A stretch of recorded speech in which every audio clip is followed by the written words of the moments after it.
The war in Ukraine has reignited the debate about Russia's real military capabilities and how the Russians intend to use their power.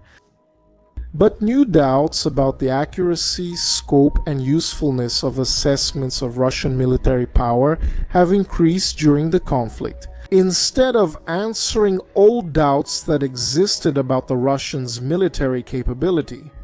And now we are seeing a Russian retreat in the city of Kherson, in southern Ukraine, a city that is extremely vital for the future of the conflict, because from Kherson you control the Dnipro River Delta. In other words, you control the main river of Ukraine, which even reaches Belarus and Russia. So it's an absolutely strategic area. Some pro-Russians are saying that this is probably a tactical withdrawal that will aim for deep strategic level attacks in the future. Maybe even an ambush to lure Ukrainian forces and then launch nuclear weapons. Meanwhile, those who are anti-Russia see this as confirmation that the Russians are being defeated, that they are on the verge of a total collapse of their forces. Because that's the worst part. Most of the analyses are still based on wishful thinking. Those who support Russia only see Russian advantages, and those who are against Russia think that Russian forces are third-rate and that Moscow is on the verge of collapse. So, the big question arises. Are Russian losses really unsustainable for Moscow, and will they lead to the collapse of the Russian army? For this, to analyze this Russian situation in terms of material and budget, I relied on reports from Chatham House and the Cypri Range Corporation. These are high-standard analytical think tanks from the United States, Great Britain, and Sweden. And no one could say that they are pro-Russia agencies, so these doubts regarding Russian capability often come up, because Western analysts are often surprised by the fact that Russia can still continue spending heavily on defense when its economy is theoretically weaker. But that ignores how the Kremlin prioritizes a strong military over most other budgetary needs. So, this myth of Russian weakness exists because, in general, Western analysts tend to analyze the world from their own perspectives, ignoring something that in the intelligence sector we call Hultins or cultural intelligence. A few days ago, Russian forces launched attacks against Ukraine's electrical infrastructure. And soon several analysts, both in the press and on social media, rushed to say that this was Putin's desperation. He was weakened and losing the war, which is why he was now desperate and resorting to such measures.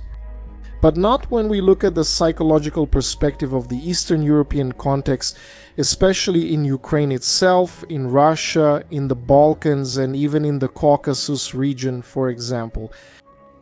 Displays of strength are not seen as weakness and desperation as they would be in the West. They are taken literally as demonstrations of strength.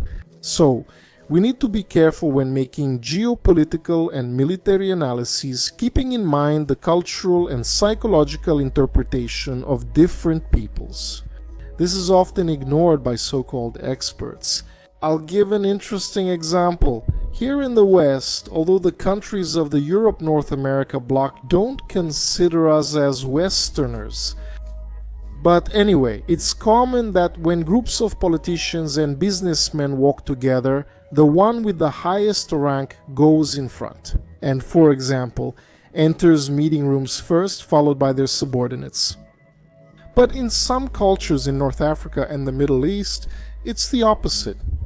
The leader enters last, as if the subordinates entering first are kind of announcing the leader's arrival. Anyway, it's just an example of the care you need to take with cultural intelligence. After all, a wrong interpretation, for example in this case, could give the impression that this leader who entered after one of these cultures would have little authority or be weak. After all, if the subordinates entered first, but not that, it's the cultural standard of their society. And that's always important to keep in mind when making analyses, whether military or geopolitical. And the same applies here. There are few people who can understand Russia. In fact, few here in the West keeping in mind that the West, Europe, and the United States don't consider us in Latin America as Westerners, but anyway, they hardly understand other non-Western countries. What leads to this persistent and potentially dangerous myth that Russia would be incapable of sustaining its military spending? This belief is based on the idea that under unfavorable economic conditions, Russia's leaders will eventually be forced to reduce defense spending so that they can focus on prevention. Concerned about and those countries, especially the Western ones, this interpretation would be correct in several countries around the world, especially here in the West. But the problem with this myth is that it leads many Western policymakers to underestimate the durability of the military challenge posed by Russia. Historically, Russia has allocated a larger share of its national output to military spending than is typical for Western states, and it has consistently prioritized this over other needs that democracies would consider more important. Moreover, Russia's defense sector is also a sector that generates wealth for the country. In a way, just with different proportions, the Russian military industry generates a significant amount of money, just like the American military-industrial complex does for the United States. So, investments in defense are also seen by Moscow as a way to generate revenue, whether through arms exports or through domestic production in the country. In other words, both precedent, history, and current practice argue that Russia will continue with high levels of defense spending regardless of its economic conditions. This, of course, means that they won't have the technical and qualitative standards that the United States has. But what a lot of people also don't understand is that no one in the world can have the technical and qualitative standards that the United States has in large numbers. In general, countries need to prioritize either quantity or quality. Only them, the United States, and even so, they have felt pressured to reduce the size of their armed forces. To maintain the standard of quality, they are the ones who can keep this high balance of quality versus quantity. That's because they have colossal spending in the military sector. Actually, most of the military spending on the entire planet comes from the United States, but in general, that's it. Most countries need to prioritize one or the other. The intelligence sectors, academia, and the media who buy into this myth of weakness, that the Russians, if they become economically weak, would reduce or stop prioritizing their defense matters. This prediction that Russia will be forced to cut defense spending is highly persistent, even though it has never materialized.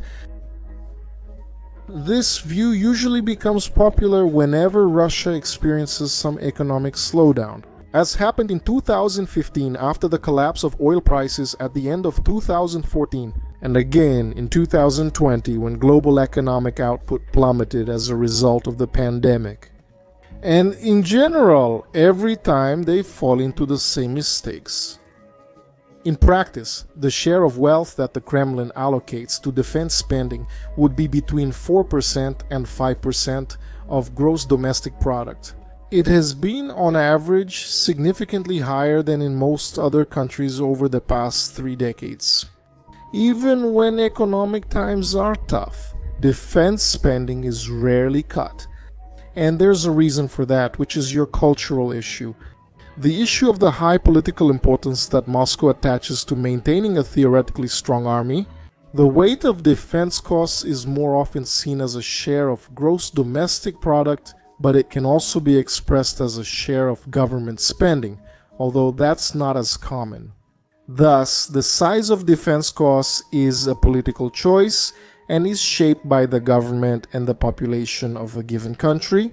Are you prepared to accept the allocation of resources to defense spending instead of other areas of public spending, such as infrastructure, health, or education? Although the size of the defense effort is also subject to misunderstandings, This is mainly caused by the choice of the exchange rate used to measure economic activity in countries and, in our case, especially in Russia. In other words, many widely used measures of Russian military spending underestimate its value by converting expenditures from rubles to United States dollars using market exchange rates. A more accurate measure is based on the use of purchasing power parity exchange rates. But the issue of sustainability rather than the size of the spending has less to do with these exchange rates and more to do with the political issue of how much of the national production the rulers of Russia are willing to spend on defense, and the answer is that they are willing to spend a lot. Measuring Russia's defense burden as a share of gross domestic product is not easy. Military spending is spread across different sections of the federal budget, which makes it a huge challenge to accurately estimate how much Russia actually spends on defense. To make it easier, then, it's possible to apply at least one of two methods to understand this equation of how much Russia actually spends on defense. The first and simplest definition includes only spending in the national defense sector of the Russian federal budget.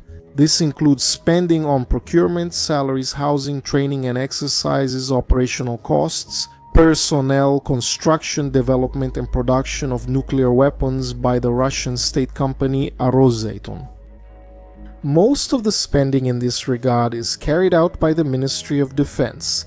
The expenditures under national defense then represent a lower bound estimate of the real costs of Russia's defense. I know it's getting complicated, but I'll explain. NATO and the Stockholm International Peace Research Institute use another measure. Their estimates include Ministry of Defense spending in other sectors of the budget, such as military pensions, as well as spending in the education, health, agriculture, and mass media sectors. Because, yes, as incredible as it may seem, all these segments, which apparently have nothing to do with defense, are included in the Russian government's concept of national security. For the Russian government, all these aspects are considered part of national security, not just the direct military spending of the Ministry of Defense. It also includes spending on other forces, such as paramilitary forces, which are considerably trained and equipped for military operations like the Rusgvardia, and the border service, which is linked to the Federal Security Service, the famous Federal Security Service.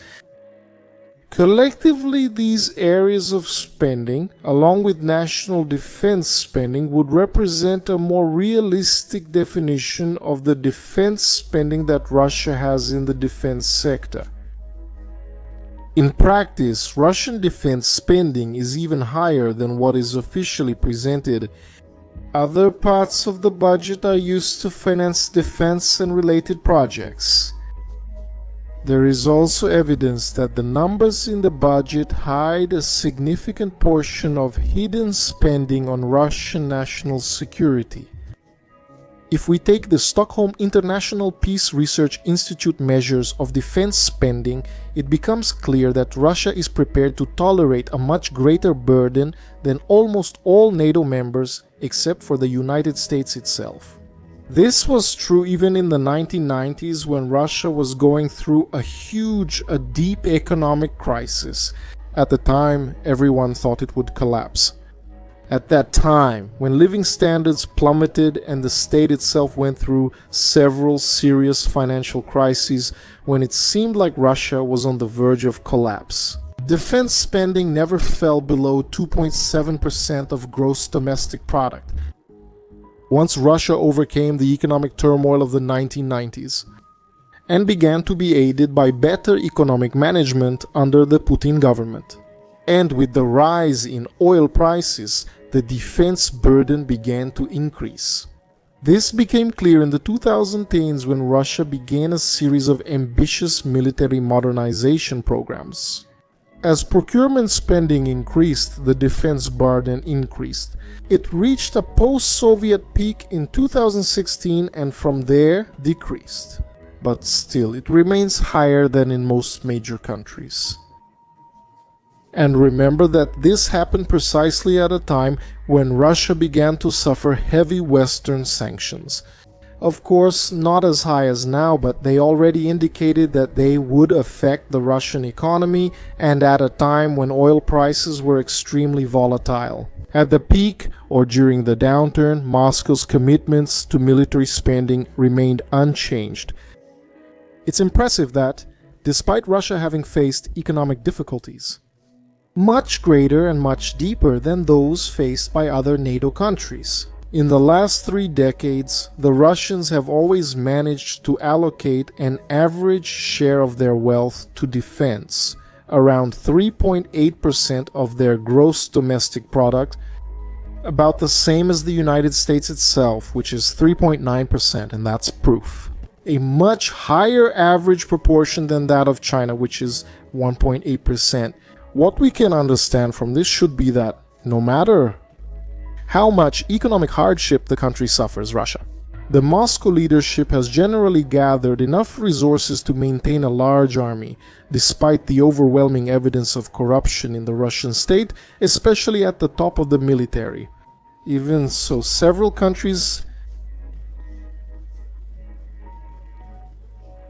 investigate those razem passivofa.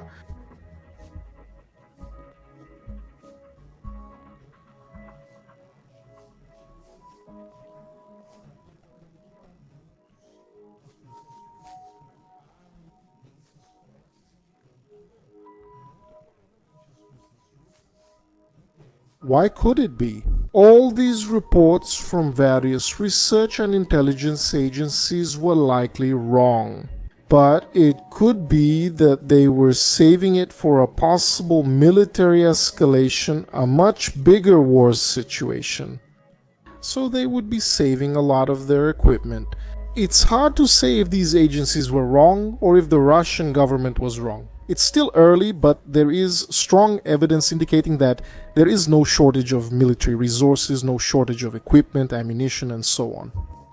Despite news and images showing that there would be a lack of equipment on the front lines, it's still doubtful at this point whether this shortage is due to a logistical failure. In other words, whether they're not reaching the front lines for these fighters, or if they're being kept and stored for a possible escalation of the conflict. But there is little evidence that military equipment and resources are actually lacking. Others might also argue that if Russia maintains the percentage of gross domestic product spent on military expenses, it doesn't necessarily mean there wouldn't be a decrease in that cost. After all, the Russian economy itself would decline. But there's a detail. For the Russian economic structure, its defense sector aims to generate wealth both through the export of weapons and the export of services, as well as through the development of technology and boosting the internal Russian industry. And that's why I say that Russia, in this sense, is quite similar to the United States, because both countries try to generate wealth through their defense industry. That doesn't mean that tolerating a large defense burden doesn't have costs. In fact, every ruble spent on tanks and missiles is a ruble that could have been spent on other policies, aimed at promoting economic modernization and improving the living standards of the Russian population. In this way, trying to reduce the technological gap that Russian forces have in relation to Western countries. But in Russia, security concerns have historically tended to outweigh all other issues. That's how their culture was built. For several centuries, very few Russian rulers have promoted growth and improvements in living standards instead of prioritizing security. And Vladimir Putin's Russia is no different. Putin prioritized funding for the military and security apparatus because this is seen as crucial to avoid internal and external problems. It's not realistic to think that this will change easily in the short term, especially after the large-scale invasion of Ukraine. So don't be fooled. We won't see the fall of Vladimir Putin and the rise of democratic and liberal groups toward the West. And even if that happened by an absolute gigantic miracle, that group wouldn't last days in power. The escalation of the campaign since February 2022 will cost Russia a lot, no doubt, but not any less for Europe. And the end of the war is not in sight. Besides Ukraine, the growing tensions with NATO will probably even make Moscow try to further increase its military deployments in the western part of the country, on the border with Europe and very possibly in the Arctic. Russia's capacity and willingness to bear these enormous defense expenses is much higher than that of its neighbors. And that probably means it actually has a moderately powerful enough military force to threaten its European neighbors. And I'm sorry for those who are against Russia, but it's not hard to find evidence of that. I want us to look at Russia's successful intervention in Syria, or even the setbacks that the Russians had with their armed forces in and around Ukraine. If it weren't for the absurdly massive shipment of military equipment from all NATO countries to Ukraine, the outcome would have been different. And it's important to remember that in some cases, some NATO countries have practically either depleted their arsenals or have nothing left to send to the Ukrainians. Or else they are at dangerously low levels. And yet, despite so many supposed surprises one after another, Russia is still holding on in the war. And the European economy is falling alarmingly, going through a historic process of deindustrialization. Western policymakers and analysts still seem surprised, not understanding how a relatively small economy like Russia can be capable of posing a persistent challenge to such a large coalition. From wealthy countries that collectively spend much more on defense. Because if we add up NATO's spending, that is the United States and Europe, it would be almost 10 times more than what the Russians spend. And yet Russia is still there holding its ground. And even worse, the escalation of the conflict has led to a situation where there are threats of using nuclear weapons. When I say this, many point out that Russians aren't the only ones with nuclear weapons. That's true, of course, but the fundamental question is, who has more to lose? Russia, which has historically always seen itself as invaded and attacked, and even uses this as an argument to justify aggression against other countries. Or the European countries and their enormous and developed standard of living, which seems to be coming to its final days. This mistaken Western perception increases European reluctance to recognize the scale and cost of the preparation needed for their defense against Russia. So, there are strong indications that yes, Russia can endure much longer in the war and cause permanent damage to Ukraine and Europe. Thank you all, I hope you enjoyed it, and don't forget to subscribe to the channel. Share the video with everyone you know, and when I say with everyone you know, I mean with everyone you really know. You can safely send it to everyone, it's super special. Thank you to the channel club members who help me keep bringing genuine geopolitics content to you. Hugs to everyone and see you in the next video.